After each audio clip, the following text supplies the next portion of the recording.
Good evening students. Good evening sir. हाँ जी, good evening बेटा। चलिए तो करते हैं शुरू। और हम लोग रिलेटिव वेलोसिटी पढ़ रहे हैं, राइट? जी तो सर, रिलेटिव वेलोसिटी पढ़ रहे हैं। हाँ जी बेटा। और लास्ट क्लास में हम लोगों ने रिवर बोट प्रॉब्लम शुरू कर दी थी, और रिवर बोट में हमने एक्सप्रेशन ऑफ पीबी निकाल लिया था, और एक केस की भी बात कर ली थी हम लोगों ने कि time to cross the river, right? याद है ये? जी सर। चलो इसको आगे बढ़ाते हैं, तो इसको जल्दी से देखते हैं कि हम लोगों ने यहाँ पे क्या किया था। तो ये आपका था रिवर के शोर्स, और यहाँ 2 पॉइंट्स ले लेते हैं बैंक्स पर जो अपोजिट है एक दूसरे के, और जो सेपरेशन है यहाँ विड्थ ऑफ द रिवर है वो डी है। इस लाइन को हमने ज्वाइन कर दिया, और ये है वेलोसिटी वी आर, है ना? स्टिल वाटर में जो वेलोसिटी है उसे हम वी आर कहेंगे, जिसे ट्रीट करेंगे as a relative velocity of the boat with respect to the river, right? और जो वेलोसिटी ऑफ द रिवर है वो गिवन है वी कैपिटल आर, और ये हमने कोऑर्डिनेट सिस्टम लिया था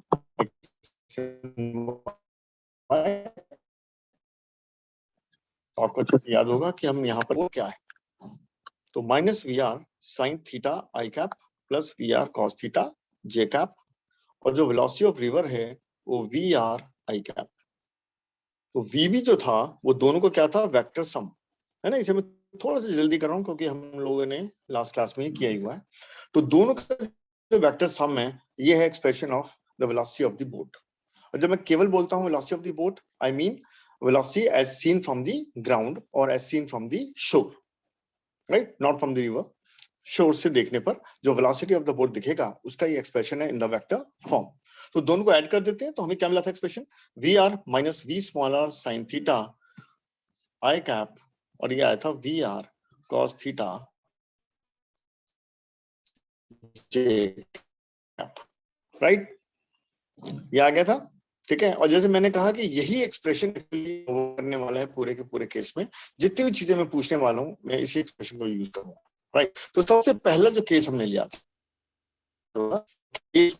वो क्रॉस द रिवर। जैसे ध्यान है कि width of the river D है, तो यानी वाई में हमें मूव करना है ना? वाई में है आपका विड्थ, और वाई में कौन मूव करवाता है, Y component of the velocity, और वाई कंपोनेंट क्या है यहाँ पर, V R cos theta, right? ये वी वाई कंपोनेंट है और वी एक्स कंपोनेंट था। तो एक्स कंपोनेंट तो खैर वाई में मूव नहीं करवाएगा, वाई में डिस्प्लेस कौन करवाएगा, वाई कंपोनेंट। तो वाई कंपोनेंट क्या है, V R cos theta, right? तो ये हम लोगों ने यहाँ पुट किया था, तो वी आर कॉस थीटा ये आ गया था टाइम का एक्सप्रेशन। फिर हमने टाइम मिनिमम की बात की थी, तो टाइम मिनिमम के लिए मिनिमम है ना, मिनिमम टाइम मिनिमम हमें cos थीटा को मैक्सिमम रखना पड़ेगा विच इज 1, क्योंकि cos थीटा फंक्शन की मैक्सिमम वैल्यू 1 है, थीटा इज 0 ट्रिग्नोमेट्री। तो टी मिनिमम यहाँ पे आ जाएगा, T minimum is D upon V R, ठीक है ना? और इसके लिए आपको क्या करना पड़ेगा, आपको मूव करना होगा या ए बी लाइन से जो एंगल रखना पड़ेगा थीटा वो होगा 0, ठीक है ना? तो इसका मतलब क्या है, अब यहाँ पे अगली चीज, यहाँ तक तो हमने लास्ट क्लास में कर लिया था। इसके बाद हमसे क्या पूछा जा सकता है कि पहले मैं आपसे ये पूछूं कि अगर मान लो ये रिवर है, राइट? और ये ए और बी पॉइंट्स हैं, and if boat is trying to row directly from A to B, है ना? जो बोट है वो मूव कर रही है ए से बी की तरफ, जबकि रिवर फ्लो कर रही है इस तरफ। तो डू यू थिंक कि वो ए टू डायरेक्टली बी पहुंचने वाली है बोट, या कुछ और होने वाला है? What will happen? हाँ जी बेटा, अगर बोट ए से बी डायरेक्टली रो करती है और रिवर स्टिल नहीं है, पानी रुका हुआ नहीं है, वो फ्लो कर रहा है, it is moving from left to right, तो what do you think, ground से जब हम देखेंगे तो बोट हमें कहां जाती हुई दिखेगी, directly from A to B और इन सम अदर डायरेक्शन? क्या लगता है sir? In some other direction. You are right, ठीक है ना?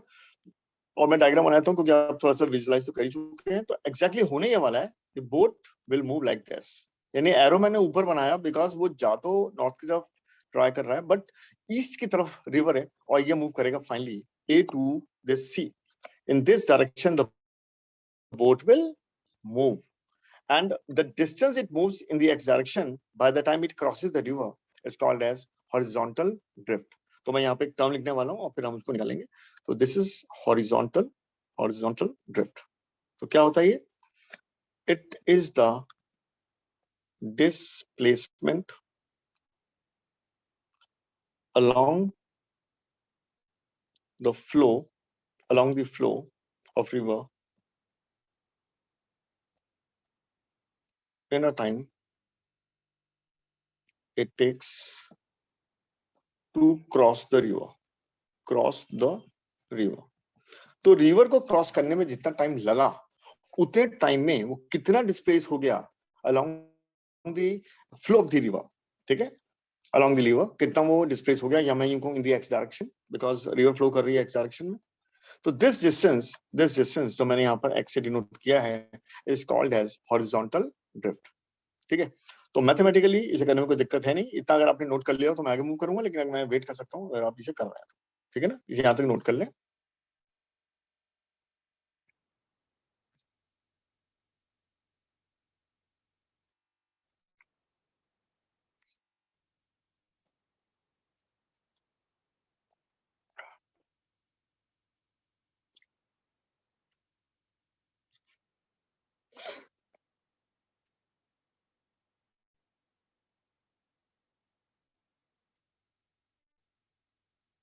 तो इससे पहले तक का मैं लास्ट क्लास में करवा चुका हूँ, इसलिए मुझे लगता है कि इसमें जरूरत है आपको, लेकिन अगर जरूरत होगी तो मैं पीछे. ठीक है,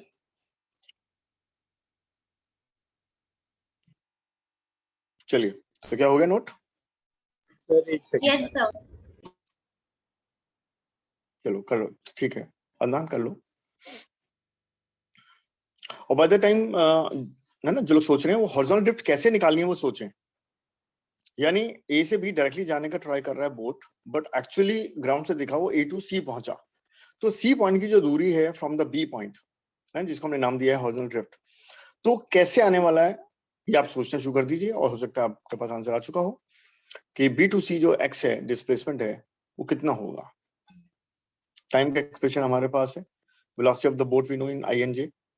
सो find the expression of this X. और कोई अगर शेयर करना चाहता है, हाँ जी सर ऐसे हो जाएगा, तो आप बता सकते हैं. अदान कर लिया आपने? जी sir.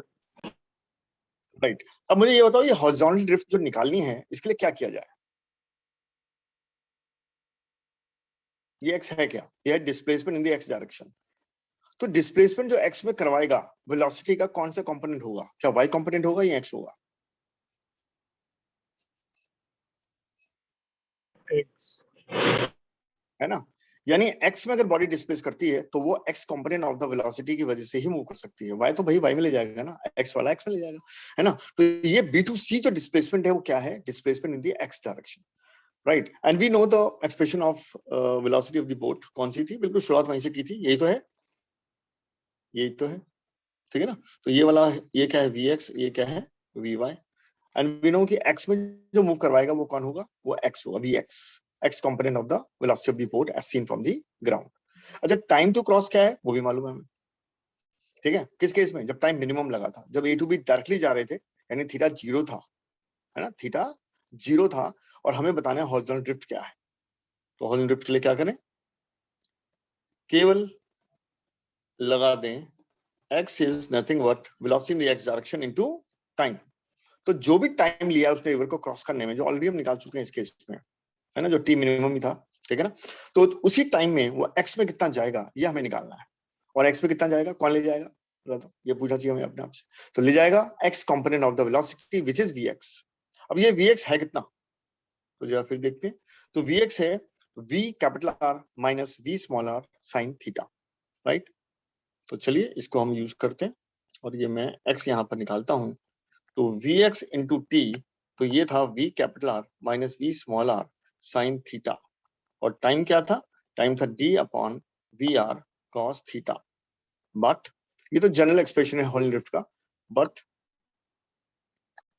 For the case when t is minimum, theta is 0. Theta 0 था, तो 0 पुट कर देते. तो उस केस में यानी करस्पॉन्डिंग ड्रिफ्ट जो आएगी, करस्पॉन्डिंग ड्रिफ्ट होगी x बराबर होगा v capital R minus v small r sine 0 और d upon V R cos 0। अब साइन 0 तो 0 होता है और कॉस 0 1 होता है, तो finally we are left with v capital R d upon V R. तो this is our expression of hauling drift for the case when the time is minimum. तो दो केस मैंने अभी निकाले हैं। तो पहला ये जनरल केस है, जनरल यानी कोई कंडीशन नहीं पुट की है, थीटा के टर्म्स में हमें मिल गया एक्सप्रेशन ऑफ हॉलिंग ड्रिफ्ट। और जब मैं कहता हूं कि x की वैल्यू क्या होगी जब टाइम मिनिमम था, तो आप जानते हैं कि मिनिमम कब था, जब थीटा 0 था। तो आपने 0 पुट किया और आपको करस्पॉन्डिंग जो भी आंसर है वो आपको मिल गया।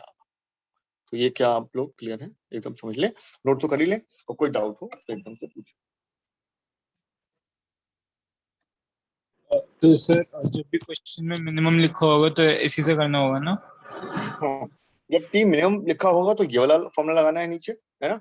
और फॉर्मूला देखो याद रखने हैं, बिल्कुल सही बात है, लेकिन याद रखना मतलब केसेस बहुत सारे बनाए जा सकते हैं, ट्विस्टिंग बहुत हो सकती है। तो आपको एग्जैक्टली पता होना चाहिए कि जो क्वेश्चन पूछ रहा है वो यही वाला केस है। अगर कोई और वाला केस है, मिनिमम शब्द यूज हुआ है और आपने ये वाला लगा दिया तो है ना गड़बड़ हो जाएगी। इसलिए ट्राई करिए हमेशा फर्स्ट प्रिंसिपल से करने की, है ना। क्वेश्चन में क्या गिवन है बना के, instead of using directly the result, है ना, try to do it from the first principle, right. शुरू में क्या होगा, थोड़ा टाइम लगेगा और उससे आपके फंडामेंटल्स जो है वो स्ट्रांग होंगे। और जब आप बिल्कुल श्योर हैं कि हाँ यार वही केस है ये जो पूछ रहा है जो मुझे याद है, तो आप पुट कर लीजिए, इस पर कोई इशू नहीं है। बट अपने आप को डबल श्योर करना, क्योंकि अदरवाइज क्या होता है, बच्चे याद कर लेते हैं फॉर्मूला और किसी केस का किसी और जगह लगा के आ जाते हैं और फिर मार्क्स तो गायब हो जाते हैं, ठीक है ना, वो आपको देखना है। सर तो भी, हाँ जी बोलो बेटा। सर बोलो। आपने यहाँ पे वी आर माइनस बी के यहाँ पे क्या लिखा है, ये साइन से पहले? वी स्मॉल आर, जो सर रिलेटिव क्या? वेलोसिटी का minus V small R, small R, okay sir. है ना, कैपिटल आर है ना, V capital R minus V small R sine 0। और ये भूलना मत कि वी स्मॉल आर क्या था, ये था velocity of the boat in still water, जिसे ट्रीट किया जाता है as a magnitude of the relative velocity of the boat respect to the water.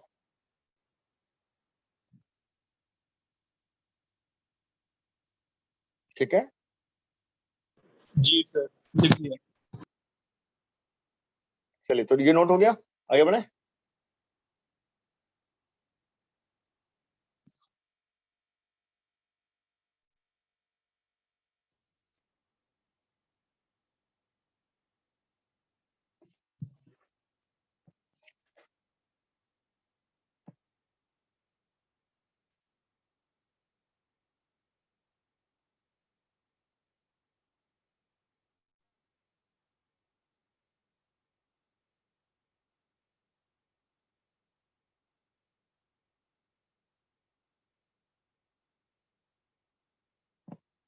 हाँ जी बेटा, डन हाँ सर, मेरा तो हो चुका है। हो चुका है। Anshika, yes sir. लिख लिया बेटा आपने? सर मैंने पहले ही लिख लिया था। अरे भाई, तो मैं तो वेट ही कर रहा हूँ, आप तो मुझे देख रहे हो ना, मैं नहीं आपको देख पा रहा, तो आप मुझे एकदम बता दो कि हाँ सर आप खामखा वेट कर रहे हो, आप तो कर चुके हैं, ठीक है ना, एकदम से। ओके, चलिए आगे मूव करते हैं। अब नेक्स्ट केस जो है, नेक्स्ट केस क्या है कि ए बी लाइन से हमने एक पर्टिकुलर एंगल चूज करना है बोट ने कि इतने डायरेक्शन में हम रो करेंगे सो दैट ग्राउंड से ये लगे कि भाई boat A to B directly गई है। यानी लैंग्वेज में लिखेंगे, find the angle with the line AB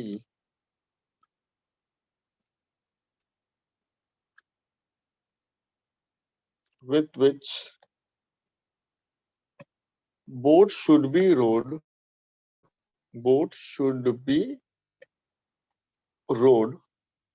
so that it crosses the river via shortest path। ठीक है जी। तो शॉर्टेस्ट पाथ का मतलब क्या है, ए टू बी डायरेक्टली जाते हुए नजर आए फ्रॉम दी ग्राउंड। यानी शोर से अगर आप देखें तो आपको ऐसा लगे कि boat is directly going from A to B, और ये आप ऑलरेडी देख चुके हैं कि अगर ए से बी एक्चुअली जाने की कोशिश करोगे तो कहीं सी पे पहुंचोगे, है ना। तो इसमें आपको क्या करना है, आपको किसी एंगल कि भाई बोट गई है directly from A to B, तो इसका डायग्राम जो है वो क्या बनने वाला है, यानी ये लाइन है ए बी और आपने किसी थीटा एंगल पे रो किया है, ये वी आर है, ये वी कैपिटल आर है, राइट। अब आपको एक्सप्रेशन निकालना है इस थीटा का, भाई कितने थीटा पे आपको बोट को रो करना है, so that B that is boat is crossing the river via shortest path, है ना, A to B shortest path होगा। चलिए करते हैं, सॉल्व करिए, सोचिए क्या करना चाहिए इसमें।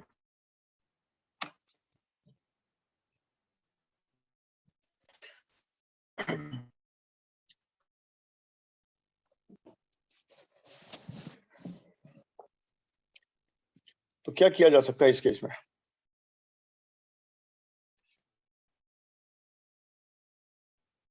सर अगर शॉर्टेज पाथ देते तो टाइम भी मिनिमम होगा आई थिंक।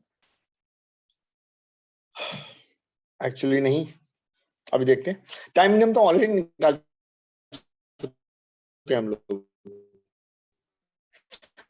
जब ए से बी डायरेक्टली जाने की वो कोशिश, वही तो टी मिनिमम था, क्योंकि टाइम का एक्सप्रेशन क्या था, D upon V R cos theta, हमने याद हो गया होगा, D upon V R cos theta, और जब कॉस थीटा को हमने मैक्सिमम रखा तो कॉरस्पॉन्डिंग टाइम क्या आया, मिनिमम, वही था टाइम मिनिमम, एक्चुअली उससे कम हो नहीं सकता।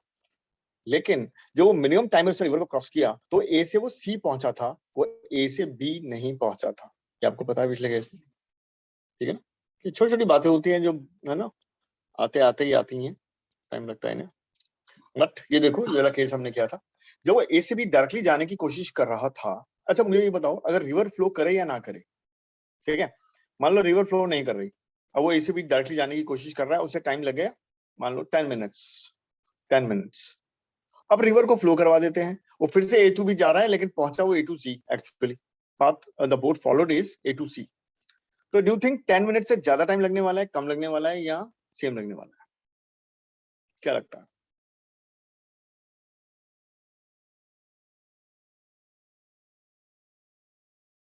क्वेश्चन क्लियर है मेरा? तो पहले रिवर फ्लो नहीं कर रही थी और boat A to B directly जा रही थी और उसने 10 मिनट में रिवर को क्रॉस कर लिया, और गई भी वो A to B directly, because जब रिवर फ्लो ही नहीं कर रही है तो आगे क्यों जाएगा भाई, ए टू बी डायरेक्टली जाएगा वो, और टाइम लगा 10 मिनट। Now the river is also flowing and the boat is trying to go directly from A to B, but actually it landed at C. C पर पहुंचा वो। तो आपको बस ये बताना है कि इस बार जो टाइम लगा है वो 10 मिनट से ज्यादा है, कम है, या बराबर है, बल्कि क्या लगता है?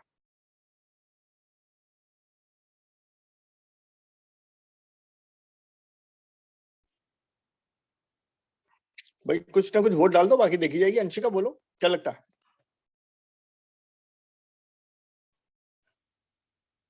ज्यादा या कम या बराबर? सर आई थिंक ज्यादा लगेगा। ओके, अदनान? तो मेरे ख्याल से भी ज्यादा ज्यादा लगेगा। Right, but the answer is same, answer is same. अब सोचो क्यों। ओके, ए टू सी वो क्यों गया एक्चुअली, चलो सोच समझते हैं इसको, ए टू सी वो गया क्यों? जब ए टू सी वो जा रहा था, अच्छा रिवर जब नहीं थी तो क्या कर रहा था, ए टू बी डायरेक्टली जा रहा था, तो ए टू बी डायरेक्टली उसे कौन लेके जा रहा था, Y component of the velocity, जो स्टिल वाटर में उसकी वेलोसिटी है, मान लो जो भी है उसकी 10 किलोमीटर पर आवर है मान लो, तो ए टू बी उसका डायरेक्शन था 10 kilometre per our, and 1 kilometre ले लेते हैं, 1 किलोमीटर से काम चलेगा नहीं, 100 किलोमीटर लेना पड़ेगा, ठीक है ना, यानी कि उसको हमने क्या लगवाने, 10 मिनट लगवाने, और ए टू बी वो पहुंचा, राइट। जब रिवर फ्लो करेगी तो होगा क्या, आगे तो वो जा ही रहा है with the same velocity, but साथ साथ वो एक्स में भी ड्रिफ्ट हो रहा है, रिवर उसको थोड़ा साइड में भी लेके जा रही है। सोचो अगर वो खुद रुक जाए, ए टू बी जाना बंद कर दे तो क्या होगा, वो केवल रिवर के साथ फ्लो करेगा, केवल एक्स में जाएगा, वाई में नहीं जाएगा।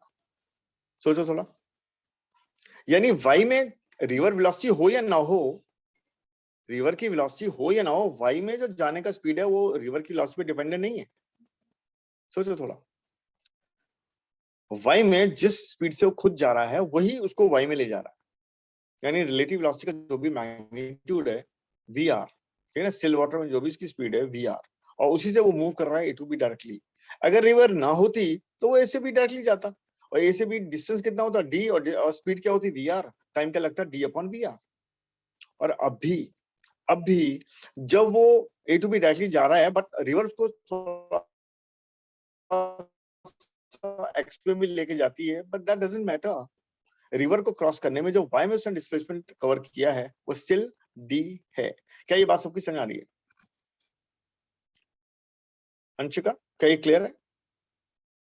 सर एक बार और प्लीज एक्सप्लेन कर दीजिए। देखो मैं हाँ वही करता हूँ कि एग्जांपल लेके कर दूं क्या, जो आपको आई और जे में दिखे थोड़ा तो ज्यादा बेटर होगा, लेकिन फिर भी चलो थोड़ा सुन के देखते हैं अगर समझ आता है। कि देखो ए टू बी जो है ना, स्टिल वाटर में जो स्पीड है, मान लो वो वी स्मॉल आर है, वो ए टू बी जा रहा है। अगर रिवर ना फ्लो कर रही होती तो क्या दिखता हमें? बस सीधा ए टू बी पहुंचा वो। और जब रिवर फ्लो कर रही है तो ए टू सी क्यों दिखा? क्योंकि वाई के साथ साथ वो एक्स में भी डिस्प्लेस हो रहा है ना, तो इसलिए वो एग्जैक्टली वो क्या दिखा? हमें ए टू बी नहीं दिखा, वो ए टू सी दिखा, ठीक है ना। तो सवाल ये है कि एक्स में कौन मूव करवा रहा है? रिवर की वेलोसिटी। और वाई में कौन करवा रहा है? वही वाला वी स्मॉल आर। तो रिवर की वेलोसिटी हो या ना हो, वाई में जो उसे मूव करवाएगा वो तो वी स्मॉल आर ही होगा ना। क्या मेरी बात समझ आ यस रही है? सर। तो इसका मतलब ये कि वाई में जो डिस्प्लेसमेंट डी है, डी वो सेम है, और वी आर भी सेम है, जो velocity in the Y direction है। जब दोनों सेम है तो टाइम भाई क्यों अलग हो जाएगा, है ना। लेकिन वो ए टू सी दिखा, हमें पाथ लेंथ ज्यादा दिख रही है, हमें लग रहा है टाइम ज्यादा लगेगा, बट एक्चुअली ऐसा नहीं है, क्योंकि वाई में जो ले जाने वाली वेलोसिटी है वो स्टिल उतनी ही है, और वाई में डिस्प्लेसमेंट भी उतना ही है, तो भाई टाइम भी उतना ही आएगा। दोनों केस में वो अलग नहीं होगा। क्या मेरा पॉइंट क्लियर है? अदनान, क्या बात समझ यस आ सर। गई? Yes sir. चलिए अंशिका तो आ गई, आ गई पक्का।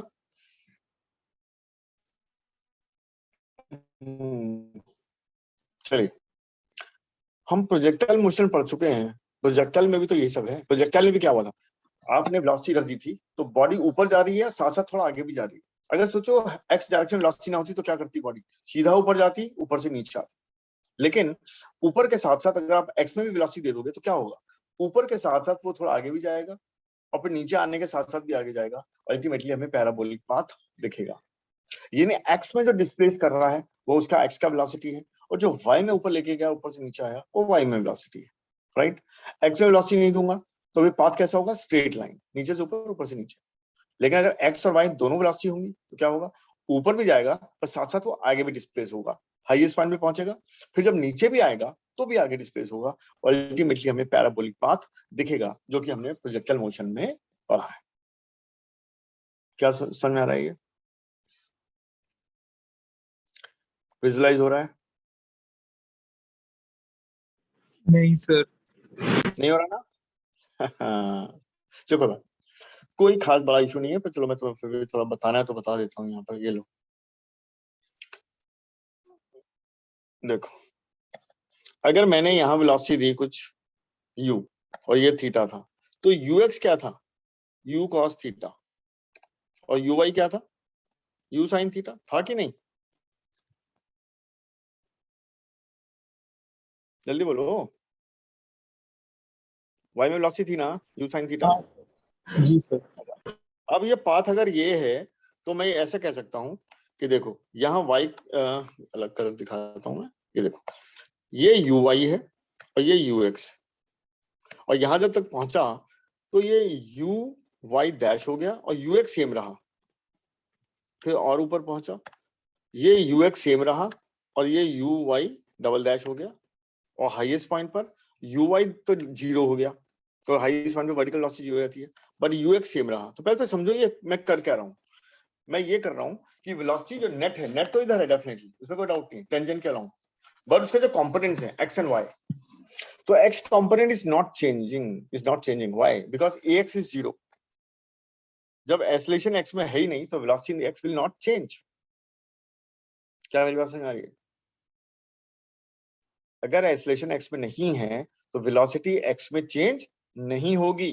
क्योंकि एक्सेलरेशन होता क्या है, rate of change of velocity. तो अगर हम ax की बात कर रहे हैं तो rate of change of vx की बात कर रहे हैं respect to time, velocity in the X direction का रेट ऑफ चेंज निकाल रहे हैं। तो अगर ax ही नहीं है, एक्सेलरेशन ही नहीं है x में, तो वेलोसिटी भी x में चेंज नहीं होती है। क्या मेरी बात समझ आ रही है? यस और नो? अदनान जी बोलो। Yes yes sir. आ गई। चलो, हाईएस्ट पॉइंट पे जब नीचे से मैं बॉल ऊपर फेंकता हूं तो हाईएस्ट पॉइंट पे वेलोसिटी क्या होती है?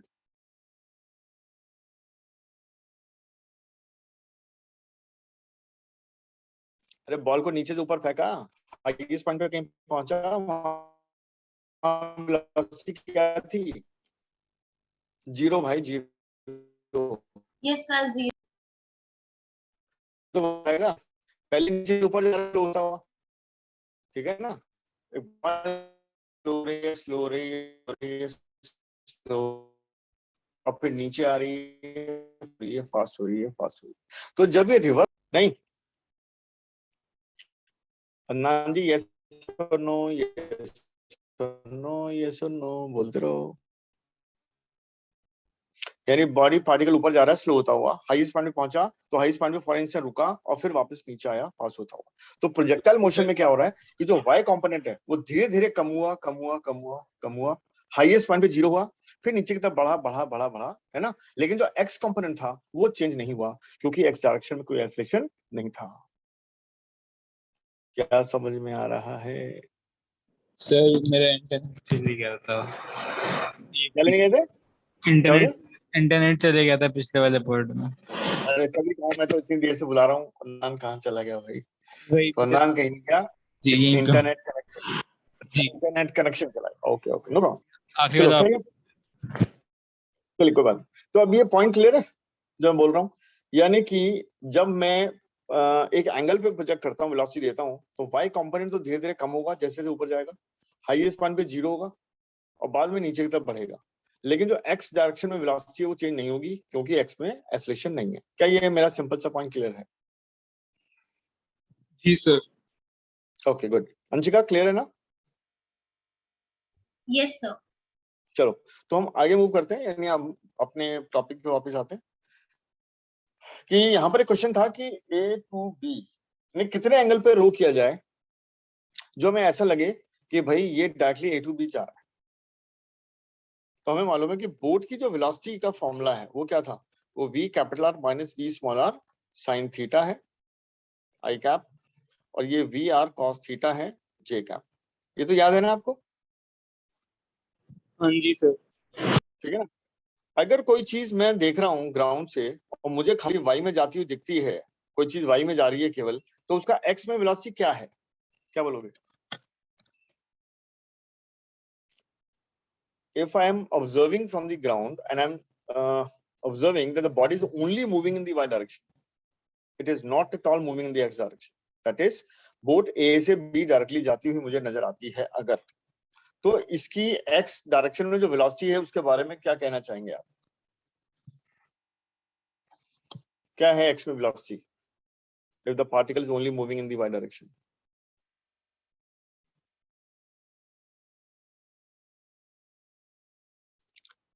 हाँ जी बेटा जी बोलो कुछ।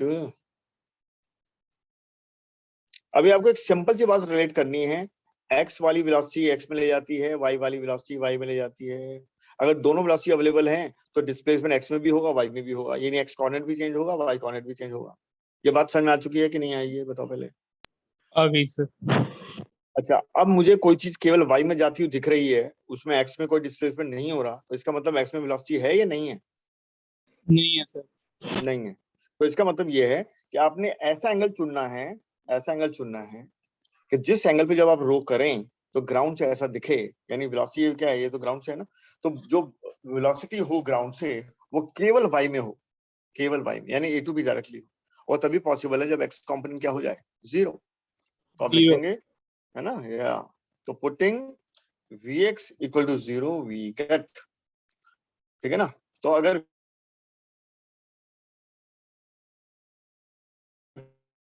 इसको जीरो रख दिया मैंने, तो v capital R minus v small मिलने वाला है साइन थीटा का, तो साइन थीटा आ गया v capital R upon v small R. क्या ये देखो पॉइंट क्लियर है? यानी साइन थीटा की अगर वैल्यू इतनी हो गई, यानी आपने ए बी लाइन से इतने एंगल पर रो करना शुरू किया, सच दैट की साइन थीटा क्या था, V capital R upon V small R, और इतना है, तो ग्राउंड से क्या दिखने वाला है, ग्राउंड से दिखेगा कि the boat is going directly from A to B, the boat is crossing the river via shortest path, ठीक है जी। तो A to B shortest path है, और शॉर्टेस्ट पाथ से कवर करने के लिए जिस एंगल पर आपको ए बी लाइन से रो करना पड़ेगा, that angle is given by this formula कि sin theta is v capital R upon v small r. What is v capital R? It is the velocity of the river. And what is v small r? It is the velocity of the boat in still water, or it is the magnitude of the relative velocity of the boat with respect to the water. क्या ये clear है? जी sir. ये note कर लें और अंशिका बताएं कि आपकी समझ में आ गया। Yes sir. शाबाश, तो चलो इसे नोट कर लो।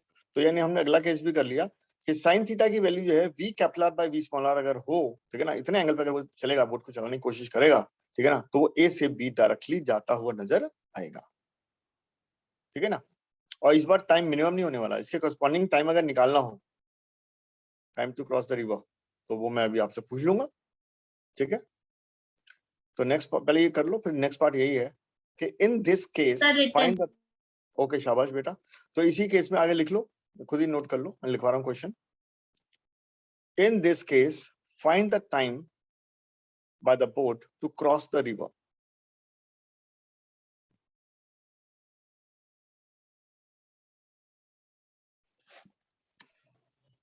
In the above case, in this case, find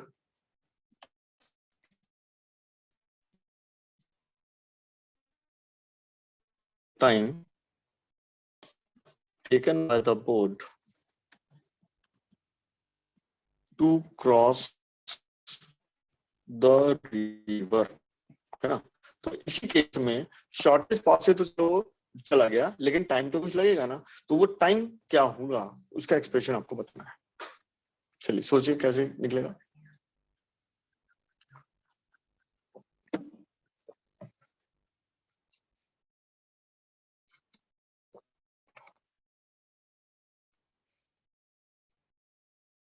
sir D upon V R cos theta से निकल सकता है। शाबाश, लगाना वही है। आप कहेंगे टाइम तो होता है D upon V R cos theta, but आपको कॉस थीटा की वैल्यू पुट करनी पड़ेगी यहाँ पर, और आपके पास साइन थीटा की वैल्यू लेकिन है।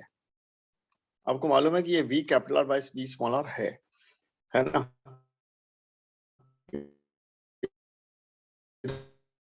साइन थीटा, बट हमें क्या चाहिए, कॉस थीटा। तो कॉस थीटा की वैल्यू निकाल के पुट कर दो, तो मिल जाएगा। ट्रिग्नोमेट्री में पढ़ा होगा, याद है क्या, कैसे निकालते हैं भाई। अगर साइन थीटा गिवन है और कॉस थीटा चाहिए, तो व्हाट वी डू। हाँ जी अंशिका जी, अगर sign theta given, repeat the question. I'm saying if sin theta is given to you and you need to find the expression of cos theta, what you will do।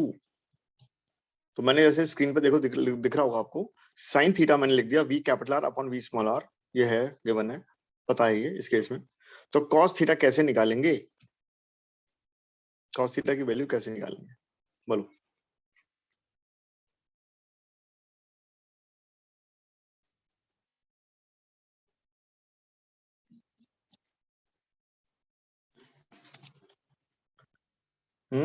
इतना time लेंगे, 10वीं में trigonometry पढ़ी थी ना भाई।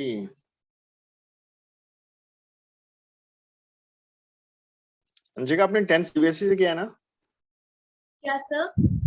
आपने 10th CBSE से किया है ना, ये कोई और बोर्ड से किया है? तो आपने मैथ्स, तो ट्रिग्नोमेट्री में ऐसे सवाल थे ना 10th में? Yes sir. तो क्या करते थे वहां पर, याद आ रहा है वी कुछ? Can use sin square theta plus cos square theta is equals to 1। बिल्कुल, एक तो ये मेथड है, बिल्कुल सही है, बिल्कुल सही तरीके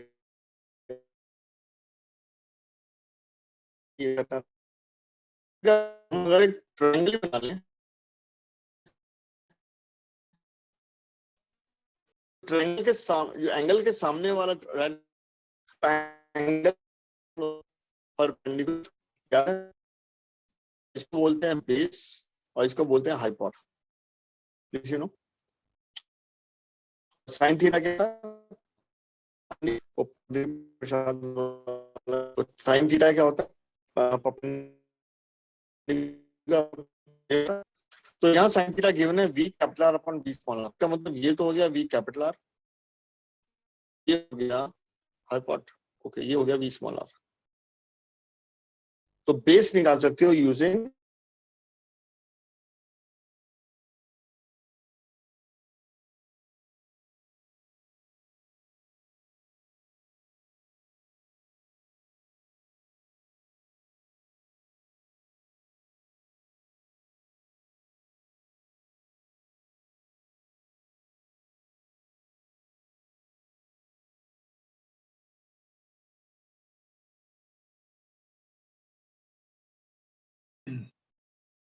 ठीक है बेटा, मेरी आवाज आ रही है?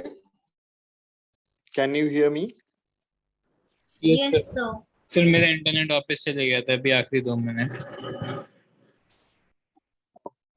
अच्छा कोई बात नहीं। चलो मेरी आवाज तो आ रही है ना? मुझे बाबा आ रही है।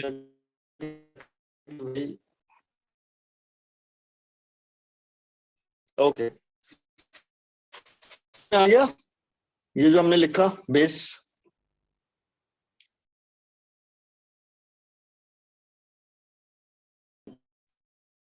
समझ में आ रही है?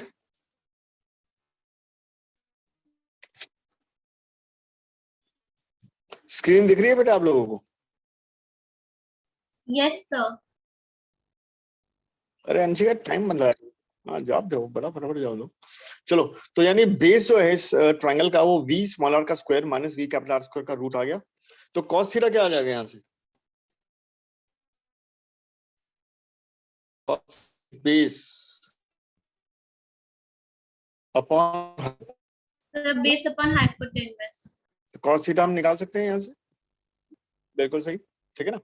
तो now putting this value we get the expression of time. Okay तो निकाल लेते हैं, अगर पूरा निकालना ही है तो टाइम हो जाएगा D upon V R, cos theta क्या है? V small R square minus V plus root upon V, V R ऊपर चला गया कैंसिल हो गया, R square minus V capital R square under root. तो ये हमारा फाइनल आंसर है इस केस में। Is the time to cross the river. Okay done, पूरा कर लो। Yes sir done. Okay good. ये लड़का कहाँ गया?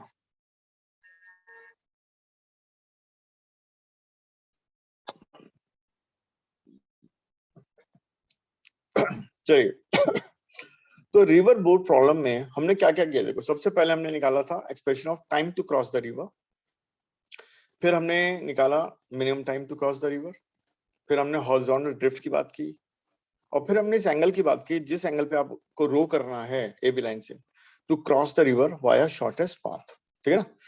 और फिर इसी केस में हमने कहा कि चलो टाइम का एक्सप्रेशन बताओ, जब शॉर्टेस्ट पाथ से क्रॉस कर रहा है तो करस्पॉन्डिंग टाइम कितना लगेगा वो बताओ। तो वो भी हमने निकाल लिया, तो it is D upon V R square minus V capital R square under root. अब यहाँ पे एक चीज पूछने वाली है कि साइन थीटा जो था वो ये था V capital R upon V small R. Yes sir. अगर मैं आपको ये कहूं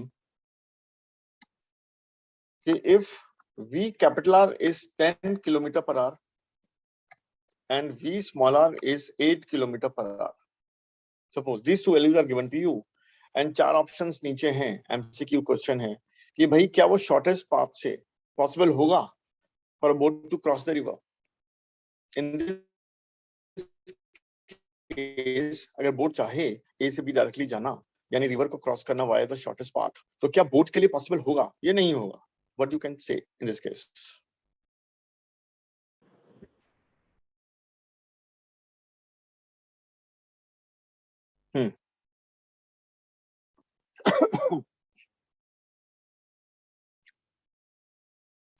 तो Anshika V capital R given है, velocity of the river is given, it is 10 km per hour, and the velocity of the boat in still water is given, it is 8 km per hour. So do you think in this case it is possible for a boat to cross the river via the shortest path? No sir, No. Why not? क्योंकि sir जो water का flow का speed है वो ज्यादा है boat से, तो वो दूसरा मतलब वो शॉर्टेस्ट पाथ नहीं ले पाएगा। बात सही है, लेकिन इसके लिए मतलब रीजन हमें देना। रीजन था, देखो ये है कि साइन थीटा का इस केस में फॉर्मूला क्या आया था, V capital R upon V small r, right? Yes और V कैपिटल R 10 है और V स्मॉल r 8 है, तो 10 अपॉन 8 is greater than 1, and we know कि sine theta can never be greater than 1, yes है ना? Maximum value sine theta function की। हाँ, तो ये reason हमें देना पड़ेगा कि भाई इस केस में जो साइन थीटा है वो V capital R upon V small r है, तो साइन थीटा अगर 1 से बड़ा आता है तो वो पॉसिबल नहीं। तो चलो 1 से बड़ा नहीं हो सकता, लेकिन साइन थीटा 1 तो हो सकता है। तो अगर VR और V स्मॉल r दोनों 10-10 होते, दोनों 10-10 होते, तो क्या ये पॉसिबल था कि वो रिवर को क्रॉस कर लेता? अब क्या यस बोलोगे? सर, फिर क्योंकि सर साइन थीटा 1 हो जाता। साइन थीटा 1 हो जाता तो mathematically this no issue, no problem, but theta इस केस में क्या Yes, आता? sir. 90 थीटा 90 हो जाता ना। यस सर, और अगर थीटा 90 हो जाता तो y में जो वेलोसिटी होती वो क्या होती? 0। सोचो, अगर थीटा ही 90 हो गया, देखो y कंपोनेंट क्या होता हमारा, क्या था? v small r cos theta था ना, vr cos थीटा। और थीटा अगर 90 हो तो cos 90 कितना होता है? 0। तो y कंपोनेंट क्या आ गया वेलोसिटी का? 0। ऐसा है कि नहीं? यस सर, और y में अगर वेलोसिटी ही नहीं है तो क्या बोट कभी रिवर को क्रॉस कर पाएगी? No sir, no. ठीक है ना? कभी 4 ऑप्शंस एमसीक्यूज में एक ऑप्शन होता है, it will take infinite time to cross the river, and it is true. देखो एक ही बात को दो तरीके होते हैं कहने के, एक तो ये होता है कि बोट कभी क्रॉस ही नहीं कर पाएगी, या एक तरीका होता है भाई ये इनफाइनाइट टाइम ले लेगी। अगर जब हम कहते हैं ना इनफाइनाइट टाइम लेगी, इसका मतलब वो रिवर को क्रॉस नहीं कर पाएगी। एक ही बात है, दोनों एक ही बात है। इफ आई विल से कि the boat will take infinite time, जैसे फॉर एग्जांपल ठीक है ना, कोई बॉडी रेस्ट में हो और मैं कहूं कि उसे सामने वॉल तक जाने में कितना टाइम लगेगा, तो आप कहेंगे इनफाइनाइट, यानी वो कभी नहीं जा पाएगा। भाई जब चलेगा ही नहीं तो जाए कैसे? तो यानी इस तरह से ऑप्शंस में कई बार लैंग्वेज का प्ले होता है, तो वो आपको एकदम क्लियर रखना है कि T infinite is the same thing as the boat will never cross the river. ठीक है, इस पॉइंट को चाहो तो लिख लेना, राइट? तो लिख लो स्पेशल केस की तरह, if theta is 0, यानी पहला केस सही हो गया, तो इस केस में तो आंसर है नॉट पॉसिबल। इस पार्ट में हम कहेंगे is greater than 1 is not possible। ठीक है ना? Second case, even if theta is 1 or theta is 90, boat cannot cross the river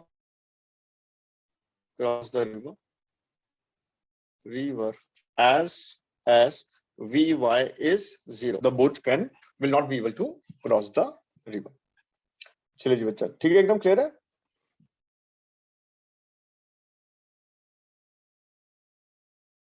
हाँ जी Anshika. Yes sir, I am writing it down. Okay बेटा, कंप्लीट कर लो इसे, है ना? हम नेक्स्ट केस पे चलते हैं।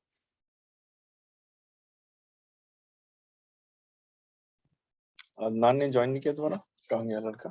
यहीं पे हूँ सर। आप हैं? ओके। सर इंटरनेट आज बहुत ही ज्यादा बुरा है। बहुत बुरा है। कौन सा कनेक्शन है भाई? एयरटेल है, सर जियो है, मे कौन बी सा? बारिश हुई है इसकी वजह से। बारिश हुई है उसकी वजह से गंदा आ रहा है, वरना सही आता है। सही बात है, इस मौसम में ये प्रॉब्लम तो रहेगी थोड़ी सी। चलिए, तो ये बेटा केस आपने नोट कर लिया? अदनान आपने भी? यस सर, अंशिका ने कर लिया? मैं कर रहा हूँ सर, और एक बार पिछला पेज दिखा दिए पहले, वो भी नोट करना है। हाँ जी।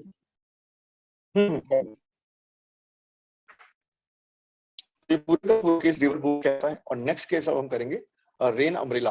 रेन की बात करें तो रेन अम्ब्रेला, इसकी बात हम लोग करते हैं point of view of the examination.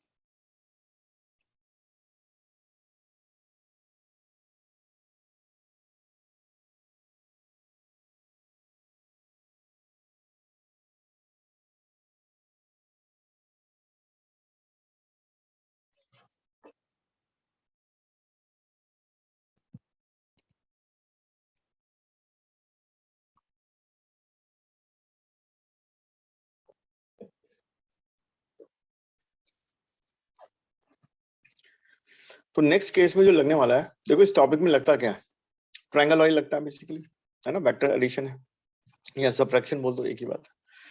तो रिवर सॉरी अम्ब्रेला रेन वाले केस में हम लोग ट्रायंगल लॉ यानी ज्योमेट्रिकल मेथड लगाएंगे। डायग्राम बनाना बहुत इंपॉर्टेंट होगा। अभी तो हम आई और जे में एक्सप्रेस कर रहे थे और उससे हमारा काम बढ़िया चल रहा था, तो वो सवाल भी आई जे में हो जाता है, बट प्रेफर किया जाता है उस केस में कि हम ट्रायंगल बनाएं, डायग्राम बनाएं।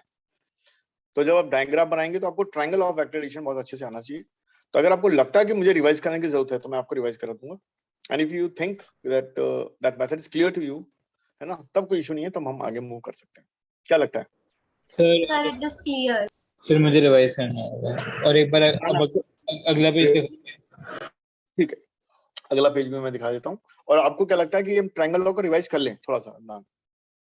रिवाइज करवा दिया। ठीक है बेटा, तो मैं एक केस ले लूंगा, रिवाइज करवा दूंगा और फिर हम लोग आ जाएंगे क्वेश्चंस पे, यानी उस केस पर एक्चुअली।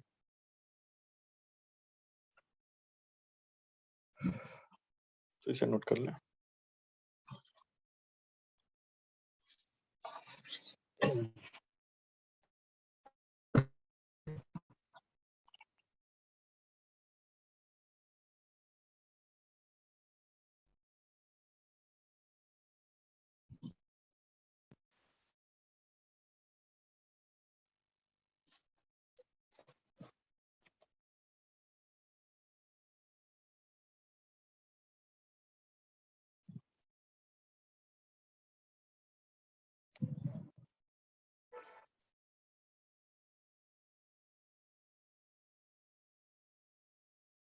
कर लिया सर, ये नोट हो गया?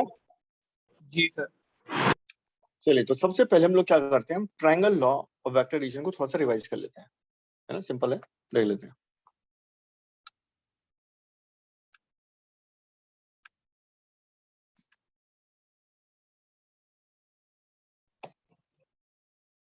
देखो, अगर कोई दो वेक्टर गिवन होते हैं हमें, vector A and vector B, space में कहीं भी गिवन होते हैं और इन्हें हमें ट्रायंगल लॉ से ऐड करना होता है, तो हमारा मेथड क्या होता है कि पहले हम ए को जैसे ड्रॉ किया हमने और फिर बी को उठा के लाए पैरेलल टू इटसेल्फ, और बी के टेल को कहाँ रख दिया, ए के हेड पर। ये मैंने, देखो ध्यान से देखो, बी वेक्टर को उठाया मैंने और बी का जो टेल है वो मैंने रख दिया ए के हेड पर, राइट। और जो लास्ट स्टेप होता है वो क्या होता है, ए का जो टेल है पहला वेक्टर यानी उसे ज्वाइन कर देना है हेड ऑफ द सेकंड, इसका हेड भी इधर ही आएगा। तो this is the resultant of this two, A plus. एकदम क्लियर है? जी सर। ठीक है ना, लाइक बस थोड़ा सा रिकॉल करना है, थोड़ा तो था ही अपने वेक्टर्स में। तो ए और बी अगर आपको गिवन होते हैं तो इस तरीके से हम ट्रायंगल लॉ से ए प्लस बी निकाल पाते हैं, resultant of A and B निकाल पाते हैं, राइट। और angle between the A and B तो याद ही आपको अच्छे से, टेल टू टेल, है ना। अगर ए को आगे एक्सटेंड करते हैं तो this is the angle between the vectors. अच्छा, और अगर लॉ ऑफ पैरेललोग्राम की बात करें, तो भी आपको याद है अच्छे से क्या करना होता है कि ए इधर जैसे है और बी का टेल ए के हेड पर लगा देना, तो बी को शिफ्ट करके लेके आना है पैरेलल टू इटसेल्फ और बी के टेल को कहां रख देना, टेल ऑफ द ए पर, और फिर ये पैराग्राम कंप्लीट कर देना है। And this diagonal will give us a plus b or the resultant of a and b। क्या ये क्लियर है? जी सर। ठीक है जी। तो ये चीजें अब यहाँ लगने वाली हैं। तो इस क्वेश्चन में हम जो भी लैंग्वेज आएगी तो हमको क्या करना है, डायग्राम बनाना है प्रॉपर। डायग्राम बन जाएगा, काम खत्म हो जाएगा बिल्कुल, ठीक है ना, उसी से हमारा बिल्कुल सॉल्यूशन सामने निकल के आ जाएगा। तो लेट्स सी क्या होता है सवाल। तो एक सवाल है, मैं आपको दे रहा हूँ, यहाँ लिख रहा हूँ कि मैन स्टैंडिंग ऑन रोड। तो मैं पूरा नहीं लिखता, मैं डायग्राम आपको बना देता हूँ। ये रिवर है और सॉरी रेन है, और ये अम्ब्रेला रखना पड़ रहा है मैन को, ठीक है, मैन को अपने आप को बारिश से बचाने के लिए। And this angle is suppose 30 degree, ठीक है। तो आपको रिलेटिव वेलोसिटी में थोड़ा आइडिया देता हूँ ऐसे। अब तो रेनी सीजन चल ही रहा है, तो ये मौके आपको खूब मिलेंगे देखने को। या अगर मान लीजिए आप बिल्कुल रोड पे खड़े हुए हैं और आपको लग रहा है कि रेन सीधा आ रही है, बिल्कुल वर्टिकली डाउन, ठीक है। अब फिर थोड़ी देर बाद बाइक पे चलना शुरू कर दें। अब कार के अंदर तो उतना नहीं पता चलेगा, बाइक पे आप चलें तो आपको लगेगा now the rains are coming at some angle with the vertical. कभी ऐसा ऑब्जर्व किया आपने कि पानी की बूंदें सीधी आ रही थी, लेकिन जब आपने भागना शुरू किया या आपने बाइक पे चलना शुरू किया, ठीक है ना, तो आपने एक एंगल पे आते हुए देखा, उनका डायरेक्शन चेंज हो गया, उनका मैग्नीट्यूड चेंज हो गया, यस है ना। सर। कभी कभी हल्की हल्की बारिश हो रही होती है और जब हम बाइक पे होते हैं तो हमें लगता है यार पानी की बूंदें बहुत तेज पड़ रही हैं, यानी the velocity is much much greater, जो हमें ऑब्जर्व हो रही थी व्हाइल वी आर स्टैंडिंग, है ना। जब हम लोग रुके हुए थे तो ड्रॉप्स का वेलोसिटी कुछ और नजर आ रहा था, लेकिन जब हमने भागना शुरू किया या बाइक पे गए तो हमें दिखा कि यार मैग्नीट्यूड भी चेंज हो गया और डायरेक्शन भी चेंज हो गया। तो ऐसा आपने ऑब्जर्व किया हुआ है कभी ना कभी, सभी ने मेरे ख्याल से। अंशिका किया हुआ है ना? Yes sir. अदनान आपने किया कभी ऐसा? हाँ जी सर। हाँ, क्योंकि अभी तो बहुत अच्छा अपॉर्चुनिटी है, अगर नहीं किया हो तो जब भी बारिश हो आप ये कर लीजिएगा, आपको ये बिल्कुल प्रैक्टिकली एकदम दिखेगा कि यार कि एंगल भी चेंज हो गया, डायरेक्शन भी चेंज हो गया एंड मैग्नीट्यूड भी चेंज हो गया। तो खैर ये सवाल क्या है कि पहले गिवन है कि man is standing stationary and he has to kept his umbrella at an angle 30 degree with the vertical. अपने आप को बचाने के लिए उसे अम्ब्रेला 30 डिग्री पे रखना पड़ता है ना, जिससे, और इसका मतलब क्या है कि जो बारिश आ रही है, जो रेन की वेलोसिटी है वो वर्टिकल से 30 डिग्री पर है। ये बात आपको समझ में आ रही होगी बिल्कुल, ठीक है। अब क्या किया कि मैन ने अम्ब्रेला छोड़ा और भागना शुरू कर दिया, और अब उसको क्या दिख रहा है, अब उसको rain is coming vertically downwards. तो ये वीआर था, वेलोसिटी ऑफ द रेन। लेकिन भागते हुए जब उसने रेन को देखा तो वो क्या था, वो था velocity of the rain with respect to man, running man basically. क्या ये बात समझ आ रही है? तो दो केस ले यस रहे हैं। पहले जब मैन स्टेशनरी था तो उसको 30 डिग्री पर रखना पड़ा अम्ब्रेला विद द वर्टिकल, और जो भी वेलोसिटी ऑब्जर्व कर रहा था वो रुका हुआ ग्राउंड पर है, तो उसे क्या नजर आएगा, उसे वेलोसिटी ऑफ द रेंज, जो एक्चुअल वेलोसिटी है with respect to the ground, है ना, वो नजर आएगी जो एंगल 30 पे है विद द वर्टिकल। फिर उसने अम्ब्रेला को थ्रो किया और रन करना स्टार्ट किया विद सम वेलोसिटी, और वो वेलोसिटी मैं आपको बता देता हूँ, ओके 10 किलोमीटर पर आवर। ये वेलोसिटी ऑफ द मैन है इस डायरेक्शन में 10 किलोमीटर पर आवर, राइट। और उसने क्या ऑब्जर्व किया, now the rain is falling vertically, ठीक है ना, ऑन हिज हेड। तो अपने उसके सर पर सीधे सीधे बूंदें पड़ रही हैं, यानी रेन जो है वर्टिकल आ रही है, उसका एंगल वर्टिकल से 0 हो चुका है, राइट। तो इस इंफॉर्मेशन के साथ अब आपको क्या करना है, आपको बताना है कि velocity of the rain with respect to ground क्या है, यानी वी आर की वैल्यू क्या है, और velocity of the rain with respect to the man क्या है, यानी V of R with respect to M क्या है। ये दो चीज हमें निकालनी है, ठीक है ना। with this much information given to us, हमें ये दो चीजें निकालनी है, दो अननोन है हमारे, v कैपिटल आर और v capital R respect to man. तो पहले डायग्राम बनाने की कोशिश करते हैं, ठीक है ना। तो ये चलिए सब पहला सा सवाल है, तो हम लोग मिलकर ट्राई करते हैं। तो पहले आप इसे नोट कर लें, ठीक है ना। तो मैंने लैंग्वेज नहीं लिखवाई है ना, लैंग्वेज मैंने नहीं लिखवाई है, तो मैं केवल आपको डायग्राम बना रहा हूँ। ये फिगर 1 है, ये फिगर 2 है, बस इसमें आप इतना नोट कर सकते हैं कि मैन स्टेशनरी है, मैन स्टेशनरी, और इसमें मैन इज मूविंग, तो खैर ऑब्वियस है, मैंने वीएम दे रखा है 10 kilometre per hour in this direction, right. तो चलिए, तो हमें क्या करना है, find V R and V of R respect to running man. Running man के रिस्पेक्ट में रेन की वेलोसिटी क्या है, और ग्राउंड के रिस्पेक्ट में रेन की वेलोसिटी क्या है। तो इसे नोट कर लें, फिर नेक्स्ट पेज में हम इसका डायग्राम बनाने की कोशिश करते हैं। पहले इसे नोट कर लें आप।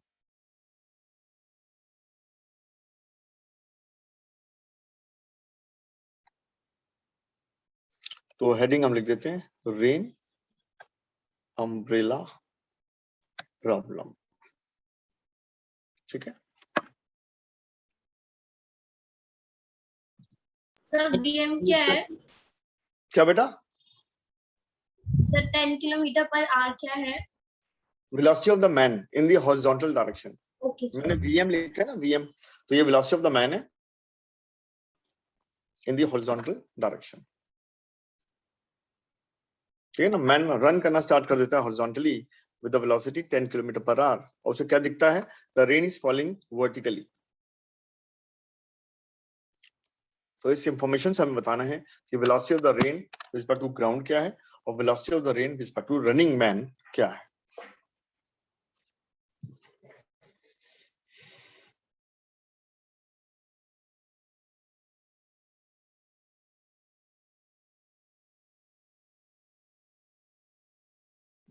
चलिए, क्वेश्चन नोट कर लिया आप लोगों ने?